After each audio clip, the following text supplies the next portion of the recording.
Hello dear students, कैसे हैं आप सभी। आशा करती हूँ आप सब ठीक होंगे, स्वस्थ होंगे, अच्छे होंगे। आईसीटी वर्चुअल क्लासरूम देहरादून में आप सभी का स्वागत करती हूँ। मेरा नाम समता है और बच्चों, क्लास 12th में आप लोगों का टॉपिक चल रहा है ह्यूमन हेल्थ एंड डिजीजेस, मानव स्वास्थ्य और उनके रोगों के बारे में। हम लोगों ने प्लाज्मोडियम का लाइफ साइकिल पढ़ा और मैंने आपको बोला था कि ये इम्पोर्टेंट है, इसके डायग्राम की आप बहुत अच्छे से प्रैक्टिस कर लेंगे। हो सकता है आपके बोर्ड एग्जाम में इसका ये पूछा जाए कि प्लाज्मोडियम का लाइफ साइकिल जो है उसका सचित्र वर्णन कीजिए। तो आप अगर डायग्राम उसका बना के प्रैक्टिस कर लेते हैं तो ये भी एग्जाम में आने की संभावना है। अगले कुछ सेशंस में मैं आपको पूरे सिलेबस में हर चैप्टर से कौन कौन से डायग्राम इम्पोर्टेंट है उसके बारे में बताऊंगी। तो आज की क्लास में हम स्मार्ट बोर्ड की तरफ चलेंगे और अपने उसी चैप्टर को आगे कंटिन्यू करेंगे। बच्चों, कल हम बात कर रहे थे प्रतिरोधक क्षमता के बारे में, इम्यूनिटी के बारे में, जिसमें हम लोगों ने ये जाना था कि जो इम्यूनिटी होती है या प्रतिरक्षा होती है, प्रतिरक्षा की जो ताकत होती है हमारे पास, ये दो प्रकार की होती है ना। हमारे शरीर में बीमारी पैदा करने वाले या बीमारियां कॉज करने वाले जो एजेंट्स हैं उनसे लड़ने की क्षमता हमारी क्या कहलाती है? इम्यूनिटी कहलाती है। तो इम्यूनिटी दो प्रकार की होती है। एक तो होती है आपकी इनेट इम्यूनिटी और दूसरी होती है आपकी एक्वायर्ड इम्यूनिटी। तो इनेट इम्यूनिटी एक प्रकार की नॉन स्पेसिफिक डिफेंस है जो बर्थ के समय से ही प्रेजेंट होती है और आपकी इम्यूनिटी हमारे शरीर में फॉरेन एजेंट्स के प्रवेश को रोकने के लिए अलग अलग बैरियर्स बनाती है। तो इनेट इम्यूनिटी में 4 तरीके के बैरियर्स के बारे में आपने पढ़ा था। फिजिकल बैरियर्स, जो आपका जैसे हमारी स्किन जो है वो मेन फिजिकल बैरियर है जो सूक्ष्म जीवों की एंट्री को हमारे शरीर में रोकती है। दूसरे तरीके का बैरियर है फिजियोलॉजिकल बैरियर्स, जैसे हमारे पेट में पाया जाने वाला एसिड है, मुंह में पाई जाने वाली लार या सलाइवा है और हमारे आंसू, ये सभी माइक्रोबियल ग्रोथ को रोकते हैं और ये फिजियोलॉजिकल बैरियर्स की कैटेगरी में आते हैं। उसके बाद आते हैं हमारे सेलुलर बैरियर्स। सेलुलर बैरियर्स वो होते हैं जो नेचुरल किलर्स होते हैं और माइक्रोब्स को, फैगोसाइट को डिस्ट्रॉय कर देते हैं। ठीक है। उसके बाद बच्चों हम लोगों के पास आती है साइटोकाइन बैरियर्स, यानी कि ऐसे बैरियर्स जो वायरस द्वारा इन्फेक्टेड सेल्स इंटरफेरॉन्स नाम का प्रोटीन सिक्रीट करती है और नॉन इन्फेक्टेड सेल्स को वायरस के इन्फेक्शन से बचाने का काम करती है। Cytokine barriers. Acquired immunity क्या है? Acquired immunity is the immunity acquired during the lifetime of an individual. It is acquired, which means that it is produced in response to an encounter with a pathogen based on memory. It is pathogen specific. Acquired immunity एक ऐसी immunity है जिसको हम अर्जित करते हैं और ये हमारी मेमोरी पे बेस्ड होती है। When a pathogen for the first time infects a person, low intensity immune response is generated. और ये आपका कहलाता है प्राइमरी रिस्पॉन्स। ये आपका क्या कहलाता है? प्राइमरी रिस्पॉन्स कहलाता है, या प्राथमिक क्या रिएक्शन हो रहा है वो कहलाता है। ठीक है। उसके बाद बच्चों दूसरा आता है when the same pathogen attacks again, intensified immune response is generated, thereby preventing the occurrence of disease. वो आपका क्या कहलाता है? सेकेंडरी रिस्पॉन्स कहलाता है। तो अक्वायर्ड इम्यूनिटी में 2 तरीके की सेल्स इन्वॉल्व होती हैं, आपकी बी लिम्फोसाइट्स और टी लिम्फोसाइट्स। बी लिम्फोसाइट्स जो हैं वो एक स्पेशल टाइप का प्रोटीन सिक्रीट करती हैं जिन्हें हम क्या कहते हैं? एंटीबॉडीज। ये पैथोजेंस से रिस्पॉन्स करने में ये एंटीबॉडीज के रूप में आपके शरीर में दिखाई पड़ती। They generate humoral immune response जो आपका ब्लड में पाया जाता है। टी लिम्फोसाइट्स जो हैं they help B cells to produce antibodies. T lymphocytes जो हैं वो बीटा सेल्स को एंटीबॉडीज प्रोड्यूस करने के लिए हेल्प करती हैं they generate cell mediated immune response. और वो किस तरीके का इम्यून रिस्पॉन्स करती हैं? सेल मीडिएटेड इम्यून रिस्पॉन्स करती हैं इन केस ऑफ ग्राफ्ट रिएक्शन। ठीक है, तो आपका जो टी लिम्फोसाइट है वो खुद तो एंटीबॉडीज नहीं सिक्रीट करती है ना। हम ये बात हो गई कि जो प्रोटीन है आपका एंटीबॉडीज वाला, उसको प्रोड्यूस करने में बीटा सेल्स की हेल्प करती हैं टी लिम्फोसाइट्स, और पैथोजन के रिस्पांस में बी लिम्फोसाइट हमारी ब्लड में प्रोटीन की आर्मी को प्रोड्यूस करती हैं ताकि वो किससे लड़ सके? पैथोजन से। और वो प्रोटीन्स जो पैथोजन से लड़ने के लिए बी लिम्फोसाइट प्रोड्यूस करती है वो क्या कहलाती हैं? उनको हम कहते हैं एंटीबॉडीज। उनको हम क्या कहते हैं? एंटीबॉडीज कहते हैं। ठीक है, तो हमारी बॉडी में अलग अलग तरीके की एंटीबॉडी जो है वो प्रोड्यूस होती है। अलग अलग प्रकार की एंटीबॉडी प्रोड्यूस होती है। हर एक एंटीबॉडी मॉलिक्यूल में 4 पेप्टाइड चेन्स होती हैं, जिसमें 2 लाइट चेन्स होती हैं और 2 बड़ी और हैवी चेन्स होती हैं।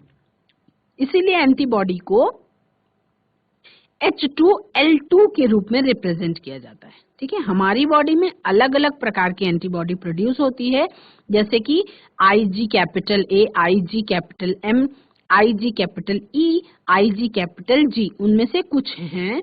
तो इसका हम acquired immunity is further of 2 types, passive और एक्टिव इम्यूनिटी। जो एक्वायर्ड इम्यूनिटी है ये भी 2 प्रकार की होती है। आगे एक्टिव इम्यूनिटी और पैसिव इम्यूनिटी। तो एक्टिव इम्यूनिटी क्या है? पैसिव इम्यूनिटी क्या है? पैसिव इम्यूनिटी है, passive immunity is the acquired immunity that is provided to an individual by injecting the individual with serum containing antibodies from another individual or animal। और passive active immunity क्या है? तो इन दोनों के बीच अंतर आ सकता है। In active immunity resistance is developed by an individual due to a previous infection. Active immunity में क्या होता है कि जैसे उसको अगर उदाहरण लेके आप समझें तो ठीक इसी तरह से समझ सकते हैं कि एक इम्यूनिटी कोविड की बीमारी से बचने के लिए लोगों के अंदर 2 तरीके की इम्यूनिटी डेवलप हुई। एक ऐसी इम्यूनिटी डेवलप हुई जब किसी को खुद कोविड रोग हो गया, कोविड की बीमारी हो गई और उसके शरीर ने लड़ करके जीत पाई और उसके शरीर में एक्टिव इम्यूनिटी डेवलप हो गई। कुछ लोगों को कोविड नहीं हुआ लेकिन वैक्सीन दे करके शरीर में उस तरीके का माहौल बनाया गया कि शरीर को ये लगा कि कोई खतरा आया है, और उसके बाद वो जो एंटीबॉडीज थी जो डेवलप होती हैं बीमारी के बाद, वो उस वैक्सीन को लगने के बाद डेवलप की गई है ना। तो 2 प्रकार की इम्यूनिटी जो है वो हो गई। This is the reason why a person has a very rare chance of getting a disease again if he has suffered and survived from it once in his lifetime, है ना। एक्टिव इम्यूनिटी में क्या होता है? Active immunity में body's own cells produce antibodies in response to an infection, यानी कि कोई इन्फेक्शन होने पे बॉडी की खुद की सेल्स, खुद की कोशिकाएं जो हैं वो एंटीबॉडीज प्रोड्यूस करती हैं। ठीक है, पैसिव इम्यूनिटी में क्या होता है? एंटीबॉडीज फ्रॉम अनदर पर्सन और animal are injected into the person, यानी कि एंटीबॉडीज जो दूसरे व्यक्ति में या दूसरे जंतु में डेवलप हो चुकी हैं उनको इंजेक्शन के थ्रू शरीर में पहुंचाया जाता है। ठीक है, बिल्कुल ऐसे ही जैसे किसी के रोग, किसी बीमारी के होने के बाद इम्यूनिटी डेवलप हो जाना और किसी बीमारी के होने के पहले ही क्या हो जाना, वैक्सीन के थ्रू इम्यूनिटी का डेवलप, एंटीबॉडीज। अब ये सब इस समय पे जब ये कोविड के महामारी के बाद के टाइम में ये सारी चीजें बहुत समझना भी, क्योंकि इतना ज्यादा ये बढ़ चुका था कि इसके बारे में कॉन्सेप्ट भी क्लियर हो गया होगा, समझना भी आसान है कि किस तरीके से ये होता है। person's own immune response has to get activated and produce antibodies. Active immunity में क्या होता है कि व्यक्ति का स्वयं का इम्यून रिस्पॉन्स जो है वो एक्टिवेटेड हो जाता है और एंटीबॉडीज जो है वो प्रोड्यूस करता है. हेंस दिस टेक्स टाइम, इसीलिए ये इसमें टाइम लगता है, ये एक टाइम टेकिंग प्रोसेस है. और एक्टिव इम्यूनिटी क्या है? इट इज हार्मलेस, मतलब इसका कोई नुकसान नहीं होता. It provides long lasting protection. ठीक है. पैसिव इम्यूनिटी में क्या है? Readymade antibodies are injected in the person. इसीलिए क्या होता है? Hence it provides immediate cure, यानी कि तुरंत ही असर डालती है, इमीडिएट क्योर करती है. लेकिन दिस में कॉज रिएक्शंस, क्योंकि वो आपके शरीर में नहीं डेवलप हुई थी, किसी दूसरे की बॉडी में डेवलप हुई थी, ले करके आपके शरीर में दिया गया, तो इसलिए वो रिएक्शंस हो सकते हैं. Its effects are short lived, और इसके इफेक्ट्स जो हैं वो शॉर्ट लिव्ड होंगे, क्योंकि अगर एंटीबॉडीज लड़के थक गई तो आपका शरीर तो एंटीबॉडीज नहीं बना रहा, तो फिर से या तो एंटीबॉडीज चढ़ानी पड़ेंगी या मतलब पैसिव और एक्टिव में फर्क आप लोग को समझ में आएगा. 4 पॉइंट्स हैं, इसको आप नोट कर सकते हैं. एक्टिव इम्यूनिटी भी 2 तरीके की होती है. एक तो होती है आपकी नेचुरल और आर्टिफिशियल. एक्टिव और पैसिव दोनों, नेचुरल और आर्टिफिशियल दोनों तरीके की होती है. तो एक्टिव इम्यूनिटी की 2 types of active immunity, natural and artificial. Natural जो है उसमें body gets immunity naturally when the person suffers from a disease, जिसमें आपका शरीर में इम्यूनिटी जो है वो प्राकृतिक रूप से, यदि एक व्यक्ति किसी रोग से जूझ रहा है तो उस समय पे उसको मिलती है या हो जाती है. During a disease the person produces antibodies to fight the infection. रोग से लड़ते समय वो एंटीबॉडीज प्रोड्यूस कर सकता है उस व्यक्ति का शरीर, which remain in the body for a long time to prevent the occurrence of a disease on subsequent exposure to the same microbe. यानी उसी सेम सूक्ष्म जीव के एक्सपोजर पे वो लंबे समय तक आपके शरीर की सुरक्षा कर सकती हैं. These antibodies are produced by plasma cells of the immune system. और ये किसके द्वारा प्रोड्यूस होती हैं? प्लाज्मा सेल्स के द्वारा. अब चूंकि हम विज्ञान ऐसा विषय है कि आप दैनिक जीवन से रिलेट करके उसको समझ सकते हैं. तो क्या आपने जब कोविड की महामारी चल रही थी तो आपने ये चीजें नहीं सुनी कि कोई पेशेंट है, बहुत बीमार है और उनको प्लाज्मा की जरूरत है? ऐसे व्यक्ति का प्लाज्मा चाहिए जो कोविड से रिकवर हो चुका हो और रिकवरी हुए हुए उनको 1 मंथ से ऊपर हो गया हो. इस जो 4 सेंटेंसेस बोले मैंने, इन 4 वाक्यों में आपको क्लियर ये बात समझ में आई कि किसी ऐसे व्यक्ति का प्लाज्मा चाहिए जिसमें उसके इम्यून सिस्टम में वो एंटीबॉडीज डेवलप करने की क्षमता आ गई हो, यानी वो पहले ही लड़ चुका है, एंटीबॉडीज बन चुकी हैं और उसके प्लाज्मा को ये पता भी चल चुका कि एंटीबॉडीज कैसे बनेंगी. उसके प्लाज्मा का कुछ भाग ले करके और दूसरे के शरीर में जो बीमार है उस पे चढ़ा दिया जाए, तुरंत ही असर हो. ठीक है. तो these antibodies are produced by plasma cells of the immune system. ये एंटीबॉडीज जो है, जो नेचुरल होती हैं, ये प्लाज्मा सेल्स के द्वारा प्रोड्यूस होती हैं. अब आर्टिफिशियल एंटीबॉडी जो आपकी एक्टिव इम्यूनिटी में आर्टिफिशियल है, वो क्या है? It is imparted by vaccination. जो आपकी एक्टिव इम्यूनिटी का आर्टिफिशियल तरीका है वो क्या है कि वैक्सीनेशन के द्वारा. पैसिव इम्यूनिटी भी 2 प्रकार की होती है, आपकी नेचुरल भी होती है और आर्टिफिशियल भी होती है. अब इसमें अगर हम नेचुरल की बात करें, in this readymade antibodies from mother reach the foetus through placenta. अब पैसिव इम्यूनिटी भी 2 प्रकार की होती है, जिसमें आपका रेडीमेड एंटीबॉडीज जो है वो मदर से फीटस को, भ्रूण को पहुंचती हैं, किसके थ्रू? अपरा के थ्रू या प्लेसेंटा के थ्रू. अब इसमें आ गया दूसरा तरीका, artificial immunity, artificial type of passive immunity. इसमें क्या होता है? In this serum antibodies from horse और अदर एनिमल्स आर आइसोलेटेड.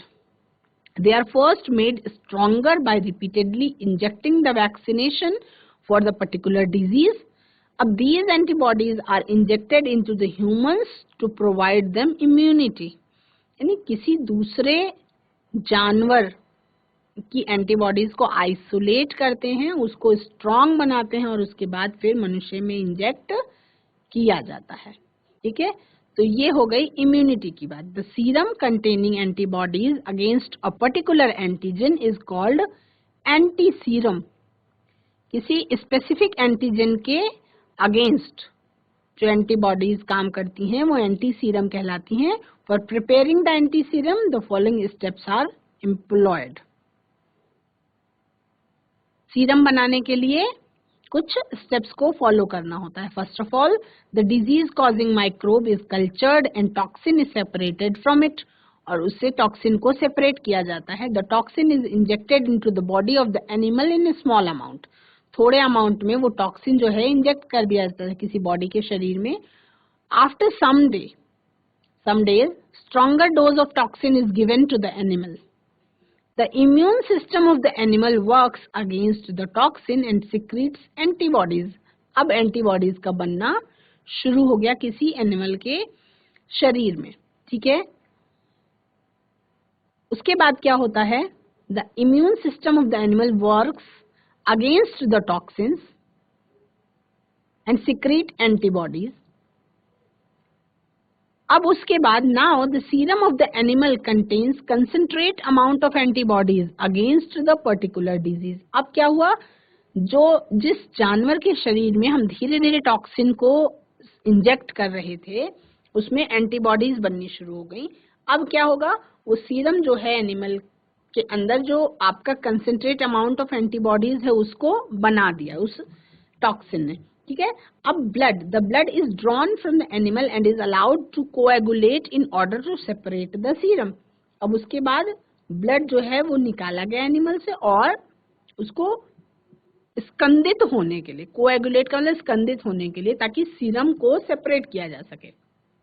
ठीक है, अब उसके बाद this serum is collected in sterilised bottles, और उसके बाद उस सीरम को स्टरलाइज्ड बॉटल में कलेक्ट कर लिया जाता है। अब हमारे शरीर में लोकल डिफेंस होता है, किसी भी बॉडी में लोकल डिफेंस सिस्टम होता है, यानी कि हमारे शरीर में किसी भी, जैसे ये एंटीबॉडीज जो हैं ये ब्लड में पाई जाती हैं, है ना, तो ऐसे रिस्पांस को ह्यूमरल इम्यूनल रिस्पांस और एंटीबॉडी मेडिएटेड इम्यूनिटी कहते हैं, है ना। ये दो प्रकार की होती है, मैंने आपको बताया, एक तो एक्वायर्ड इम्यूनिटी रिस्पांस में से है एंटीबॉडी मीडिएटेड, और दूसरा होती है सेल मीडिएटेड। ठीक है, तो ये बताइए कि ऐसा क्यों है कि जब किसी व्यक्ति का हार्ट, आई, लिवर ये ऑर्गन्स ठीक से काम करना बंद कर दें तो हमें डॉक्टर सलाह देते हैं ट्रांसप्लांटेशन की। सलाह किसकी देते हैं? ट्रांसप्लांटेशन की सलाह देते हैं, जिससे एक रोगी जो है वो नॉर्मल जीवन जी सके। लेकिन क्यों ट्रांसप्लांटेशन के लिए किसी भी डोनर के ऑर्गन्स नहीं लिए जा सकते? क्यों ट्रांसप्लांट होने के लिए हर किसी डोनर का ऑर्गन नहीं लिया जा सकता? किसी भी सोर्स एनिमल, चाहे वो प्राइमेट हो या कोई ह्यूमन बीइंग हो, उसका ग्राफ्ट नहीं लगाया जा सकता, क्योंकि वो क्या होगा, हमारा शरीर क्या कर देता है, उसको रिजेक्ट कर देता है। वो उसको लगता है कि ये फॉरेन चीज आ गई और वो रिजेक्ट कर देता है। तो कोई भी ग्राफ्ट या ट्रांसप्लांट करने के लिए पहले टिश्यू की मैचिंग, ब्लड ग्रुप की मैचिंग जरूरी है।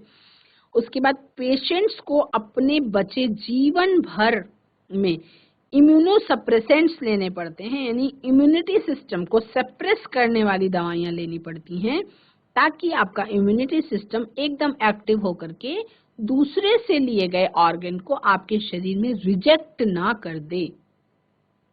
ठीक है, तो शरीर के अंदर क्या होती है, सेल्फ और नॉन सेल्फ में भेद करने में सक्षम है हमारा शरीर।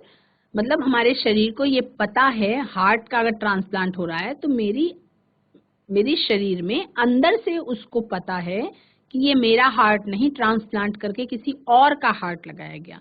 ठीक है, मेरे हार्ट के साथ वो नॉर्मल काम करेगा, और अगर हार्ट खराब होने का ट्रांसप्लांट किया जाए तो वो रिजेक्ट करने की कोशिश करता है पूरी तरह से। जो नया अंग लगाया जाता है, ट्रांसप्लांट किया जाता है, उसको रिजेक्ट करने की कोशिश करता है आपका शरीर, है ना। तो अब इसमें आप अगर एक्टिव और पैसिव इम्यूनिटी के बारे में समझते हैं तो समझ में आता है कि जो आपके एक्टिव इम्यूनिटी होती है, जब कोई एंटीजन का सामना करता है तो उसकी बॉडी में एंटीबॉडी जो पैदा हो जाते हैं वो एक्टिव इम्यूनिटी कहलाती है ना। अब इसमें आपके नेचुरल एक्टिव इम्यूनिटी भी होती है और नेचुरल पैसिव इम्यूनिटी भी होती है ना। तो जैसा आपका, अगर हम बात करें कि लोकल डिफेंस सिस्टम की, apart from these defence mechanism our body has some local defence systems. कुछ हमारी शरीर के पास लोकल डिफेंस सिस्टम्स होते हैं। क्या क्या होते हैं? Which act as the barrier and protect our bodies from local injuries and infections. These systems have some of their own significances, such as they start working against the pathogens the moment they try to enter our body. उसी समय पे काम करना शुरू कर देते हैं. They do not require a previous memory of exposure to a pathogen to work against it. They are effective against various potentially infectious agents. Some of these local defense systems are given in the following table. Following table में ये local defence systems जो है वो दिए गए हैं. जैसे skin, knows, eyes, इन तीन की अगर हम बात करें तो इसमें तीन में क्या आता है?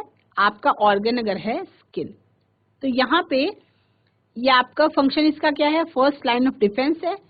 ये आपकी एंट्री, जर्म्स की एंट्री करने से रोकता है. ठीक है. अब oil glands and sweat glands destroy the germs. ये जो ऑयल ग्लैंड्स होती हैं, स्वेट ग्लैंड्स होती हैं, ये जर्म्स को डिस्ट्रॉय कर देती हैं. और कभी कभी जब डिस्ट्रॉय नहीं कर पाती तो वो बैक्टीरियल इन्फेक्शन के रूप में, एक्ने के रूप में आपके शरीर पे दिखाई भी पड़ता है. नोज, इसमें क्या होते हैं? ये जो आपका ऑर्गन है, इसमें जो फंक्शन है, hair present in the nose filters the foreign particles. जो आपकी नॉस्ट्रिल के अंदर हेयर्स छोटे छोटे प्रेजेंट होते हैं, ये आपके फिल्टर का काम करते हैं, फॉरेन पार्टिकल्स को फिल्टर कर देते हैं. These particles are thrown out during sneezing. और उसके बाद अगर हमें छींकें आनी शुरू हो जाती हैं तो उससे जो फॉरेन पार्टिकल्स है ये आपके नाक से बाहर फेंक दिए जाते हैं, है ना. आईज, आईज में क्या होती हैं? टीयर ग्लैंड्स, आंसू वाली जो ग्रंथियां होती हैं, सिक्रीट टीयर्स. इसमें क्या पाया जाता है? लाइसोजाइम्स पाया जाता है. लाइसोजाइम्स जो है वो आपकी आई इन्फेक्शन से बचाने में हेल्प करता है. तो ये क्या है? ये हमारा लोकल डिफेंस सिस्टम है. ये क्या है? ये हमारा लोकल डिफेंस सिस्टम है. जैसे आपका है माउथ. माउथ में सलाइवरी एंजाइम्स हैं, वो भी माइक्रोब्स को किल करने में सक्षम होते हैं. आपके पेट में पाया जाने वाला acid kills the microbes that reach the stomach. जो बाय चांस आपके मुंह से पार करते हुए पेट तक पहुंच गए तो पेट में पाए जाने वाला जो एसिड है आपका हाइड्रोक्लोरिक एसिड, वो भी माइक्रोब्स को किल करने में सक्षम होता है. उसके बाद WBCs, हमारे ब्लड में पाई जाने वाली white blood capsules kill the microbes that enter the body through cuts and abrasions. और अगर मान लीजिए किसी कट के थ्रू या किसी टूट फूट के थ्रू अगर हमारे शरीर में माइक्रोब्स प्रवेश कर जाते हैं तो उस पर जो व्हाइट ब्लड सेल्स हैं हमारे शरीर में, उसमें इन माइक्रोब्स को, सूक्ष्म जीवों को मारने की क्या होती है? क्षमता होती है ना. तो एंटीबॉडीज के बारे में अगर एक आपको टिप्पणी लिखने को बोला जाए, आपको एग्जाम में आ जाए, तो आप उसको कैसे लिखेंगे? केवल 4-5 लाइनों में. तो आप लिख सकते हैं कि दीज आर स्पेशल केमिकल्स, वो आपके स्पेशल विशेष रसायन होते हैं, मेड अप ऑफ प्रोटीन्स, जो प्रोटीन के बने हुए होते हैं, that are found in our blood, जो हमारे ब्लड में पाए जाते हैं, and act against the pathogens entering our body. जो किस तरह से काम करते हैं? पैथोजेंस के हमारे शरीर में घुसने से रोकते हैं, उसके विरोध में काम करते हैं. They are secreted by B lymphocytes on exposure to antigens. और ये B lymphocytes के द्वारा ही सिक्रीट किए जाते हैं, प्रोड्यूस किए जाते हैं जब एंटीजेंस के से एक्सपोजर होता है. These are highly specific against antigens. और ये एंटीजेंस के अगेंस्ट जो है हाईली स्पेसिफिक होते हैं। An antibody can recognise its specific antigen, binds to it and subsequently destroys and eliminates it from the body. और वो पहचान भी पाते हैं और उसके बाद डिस्ट्रॉय करके एलिमिनेट भी कर सकते हैं। Numerous different antibodies each specific for a different antigen can be produced by our body. यानी अलग अलग प्रकार के बहुत सारे एंटीबॉडीज हैं जो अलग अलग स्पेसिफिक एंटीजन के लिए काम करते हैं और हमारे शरीर के द्वारा ये बनाए जाते हैं। ठीक है, तो इसमें आप लोगों ने ये जाना कि जो वैक्सीनेशन के बारे में आपको पता चल गया, इम्यूनाइजेशन का मतलब आपको समझ में आ गया, इम्यूनाइजेशन का या वैक्सीनेशन का महत्व आपको समझ में आया कि किस तरह से आपका जो एंटीबॉडीज हैं वो दी जाती हैं, किस तरह से वैक्सीनेशन और इम्यूनाइजेशन किया जाता है, उसके क्या क्या फायदे हैं। जैसे एक सामान्य सी बात, एक मान लीजिए कि आप किसी ऐसे व्यक्ति को जानते हैं जिसको कभी सांप ने काट लिया, तो उसके शरीर में क्या गया है, स्नेक का वेनम यानी कि सांप का जहर उसके शरीर में गया है। तो सांप के काटने पर उस व्यक्ति के शरीर में जो इंजेक्शंस दिए जाते हैं वो क्या होते हैं? क्या सांप के काटने पर उसके जहर के लिए कोई केमिकल दिया जाता है या क्या दिया जाता है? जो इंजेक्शन दिया जाता है वो उन्हीं का स्नेक वेनम के विरुद्ध स्नेक वेनम ही काम करता है। लेकिन तो मतलब सांप के जहर को काटने के लिए सांप के जहर से बना हुआ ही इंजेक्शन दिया जाता है, वही एंटीबॉडीज दी जाती हैं जिससे आपके शरीर में सांप के जहर का असर जो है वो कम हो जाए, है ना। तो इस तरह को स्नेक वेनम के विरुद्ध जो परफॉर्म्ड एंटीबॉडीज हैं वो दी जाती हैं। तो हम ये कह सकते हैं कि जो आपकी कोई भी एंटीबॉडी है वो उसी टॉक्सिन से ही बनाई जाती है ना। एलर्जीज के बारे में आप क्या समझते हैं? कभी कभी क्या होता है कि किसी खास रीजन पे छींकने लगते हैं हम या हम व्हीजिंग टाइप की आवाज होने लगती है, घरघराहट सी आवाज होने लगती है, सांस लेना जब शुरू करते हैं तो हम किसी स्पेसिफिक जगह पे जाते हैं तो ऐसा होता है, और उसके बाद जब हम वहां से हट जाते हैं तो ये लक्षण गायब हो जाते हैं। तो ये क्यों होते हैं? एनवायरनमेंट में कुछ स्पेसिफिक सेंसिटिव पार्टिकल्स होते हैं जिससे हमारा शरीर जो है रिएक्शन करने लगता है। जैसे किसी को पॉलन पराग कणों से रिएक्शन होता है, किसी को स्पेसिफिक अलग अलग चीजों से अलग अलग समस्या हो सकती है। किसी को धूल में माइट्स के होने के कारण किसी को धूल से ही इन्फेक्शन होता है, मतलब एलर्जी होती है। किसी को पॉलन से एलर्जी होती है, किसी को तो उसके सिम्टम्स क्या हैं? किसी को बहुत ज्यादा लगातार छींक आ सकती है, किसी की आंखों में पानी आ सकता है, किसी की अलग अलग एलर्जी में क्या होती है, अलग अलग सिम्टम्स आ जाते हैं, है ना।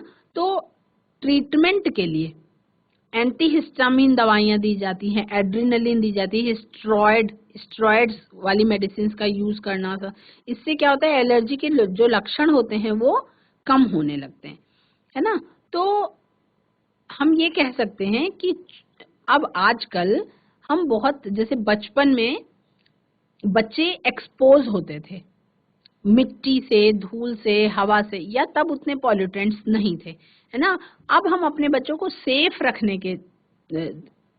रखने की कोशिश में क्या करते हैं, अलग अलग चीजों से हम उनको एक्सपोज नहीं होने देते। तो उससे क्या होता है, उनकी इम्यूनिटी जितनी डेवलप होनी चाहिए पर्टिकुलर चीज के प्रति उस तरीके से डेवलप नहीं होती, और इससे क्या होता है, फिर अचानक उसके अगर सामने आते हैं तो उससे क्या हो जाती है, एलर्जी दिखाई देती है। अब इसमें हम एड्स और कैंसर, ये दो बीमारियों के बारे में भी हमें जानना है। तो एड्स जो है वो क्या होता है आपका, अक्वायर्ड इम्यूनो डिफिशियंसी सिंड्रोम। मान लीजिए लेमैन की तरह आप कुछ नहीं जानते हैं, केवल आपने ये शब्द सुना, अक्वायर्ड इम्यूनो डिफिशियंसी सिंड्रोम। केवल इन चारों शब्दों का अगर मतलब समझने की कोशिश करें तो क्या समझ में आता है? समझ में आता है कि ऐसा कोई सिंड्रोम जहां पे इम्यूनिटी सिस्टम में डिफिशियंसी आ गई और ये कहीं से अर्जित की गई है ना? किस कारण से होती है? कॉज्ड बाय HIV, यानी कि ह्यूमन इम्यूनोडिफिशियंसी वायरस, और ये एक प्रकार का रेट्रोवायरस है जो RNA स्ट्रैंड्स जिसका जेनेटिक मटेरियल होते हैं और उनसे ये फैलता है। तो ट्रांसमिशन कैसे होता है HIV का? Transmission of HIV occurs through, transmission होने के बहुत सारे अलग अलग तरीके हैं। Sexual contact with infected person, यदि किसी इन्फेक्टेड पर्सन के साथ सेक्सुअल इंटरकोर्स के दौरान ये ट्रांसफर हो जाता है एड्स का जो है आपका वायरस। दूसरा, शेयरिंग इन्फेक्टेड नीडल्स, यानी कि अगर किसी एड्स ग्रसित व्यक्ति को जो इंजेक्शन लगा है वही इंजेक्शन सेम स्वस्थ व्यक्ति के शरीर में इंजेक्ट किया जाए तो उसमें भी इन्फेक्शन होने की संभावना क्या होती है? हो जाता है। As in case of intravenous drug abusers, यानी कि जब जैसे जैसे जैसे मान लीजिए कि एक साधारण घटना के थ्रू अगर समझने की कोशिश करेंगे तो आसान होगा। मान लीजिए कि दो दोस्त हैं और उनको ड्रग्स लेने की बुरी लत है, ठीक? उनमें क्या हुआ कि एक दोस्त जो था वो कहीं से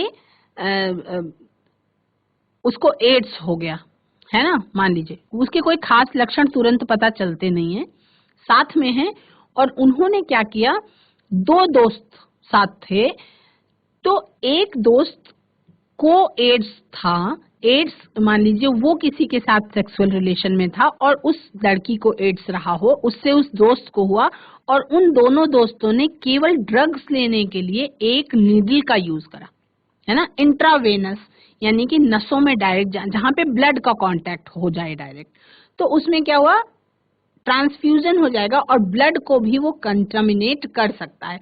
तो इस तरह से इन्फेक्टेड मदर से बच्चे को भी ये ट्रांसफर हो जाता है, ट्रांसफर हो सकता है प्लेसेंटा के through. Time lag between infection and appearance of symptoms, ये कुछ महीनों से लेके और कुछ सालों तक हो सकता है। यानी हो सकता है लक्षण आपको कुछ महीने में नजर आ जाएं, हो सकता है कि बहुत सारे साल लग जाएं। अब how does AIDS infection spread, ये फैलता कैसे है? ऐसा नहीं है कि एड्स ग्रसित व्यक्ति के साथ बैठने से ये फैलता है, यानी कि हम इसको कोविड की तरह नहीं फैलता कि साथ में बैठे आधा घंटा सांस ली साथ साथ और फैल गया, ऐसा नहीं होता है। एड्स फैलने के लिए अगर कुछ आपके पास जानकारी है, आपको पता है, तो कुछ ऐसे तरीके हैं जिनसे हम प्रॉपर बच सकते हैं, तो कोई परेशानी नहीं होती। इसमें आपके शरीर में जो वायरस है वो एंटर कैसे करता है? Virus enters the body of a person and enters macrophages, ठीक है? अब इस तरह से अगर हम बात करें, here virus replicates, viral RNA reverse transcribes to viral DNA में ट्रांसक्राइब हो जाता है, which gets incorporated into host's DNA and subsequently new viral particles are produced। अब अगर इसको हम इस तरह से इस डायग्राम के माध्यम से समझने की कोशिश करें तो ये वायरल प्रोटीन का कोट है, रेट्रोवायरस है, ठीक है? इसमें आपका RNA बेस्ड रेट्रोवायरस है, viral RNA core. Virus infects normal cell को उसने इन्फेक्ट कर दिया, ठीक है? वायरल RNA ने जब इन्फेक्ट कर दिया नॉर्मल सेल को, तो viral RNA is introduced into cell. अब क्या होगा, viral DNA is produced by reverse transcriptase, यानी कि वो अपना DNA बनाता है। RNA जो है वो अपने आप को डबल कर लेता है। अब वो होस्ट जीनोम के साथ पहुंच जाएगा। Viral DNA is incorporated into host genome. अब क्या होगा, new viral RNA is produced by the infected cell. अब इन्फेक्टेड सेल से नया वायरल RNA बन जाएगा और उसके बाद नए वायरसेस प्रोड्यूस हो जाएंगे। अब ये जो नए वायरसेस हैं ये दूसरी किसी सेल को इन्फेक्ट कर सकते हैं। So infected cell can survive while viruses are being replicated and released. बच्चों, आज की क्लास में आप सभी ने इम्यूनिटी के बारे में जाना, एक्टिव और पैसिव इम्यूनिटी के बारे में जाना, एंटीबॉडीज के बारे में जाना और ये जाना कि किस तरह से हमारे शरीर में वैक्सीनेशन और इम्यूनाइजेशन का इफेक्ट है और कैसे हमारा शरीर पहचानता है, अपने और पराये में अंतर समझता है और कभी भी अगर बात आती है कि हाँ किसी अंग का ट्रांसप्लांट किया जाए तो इसलिए शरीर जो है वो रिजेक्ट करता है उस दूसरे किसी किडनी या दूसरे किसी हार्ट के ट्रांसप्लांट को, जिसके लिए इम्यूनोसप्रेसर दवाइयां खानी पड़ती हैं पूरे जीवन। आज की कक्षा में इतना ही। That's all for today. Have a nice day. Take care.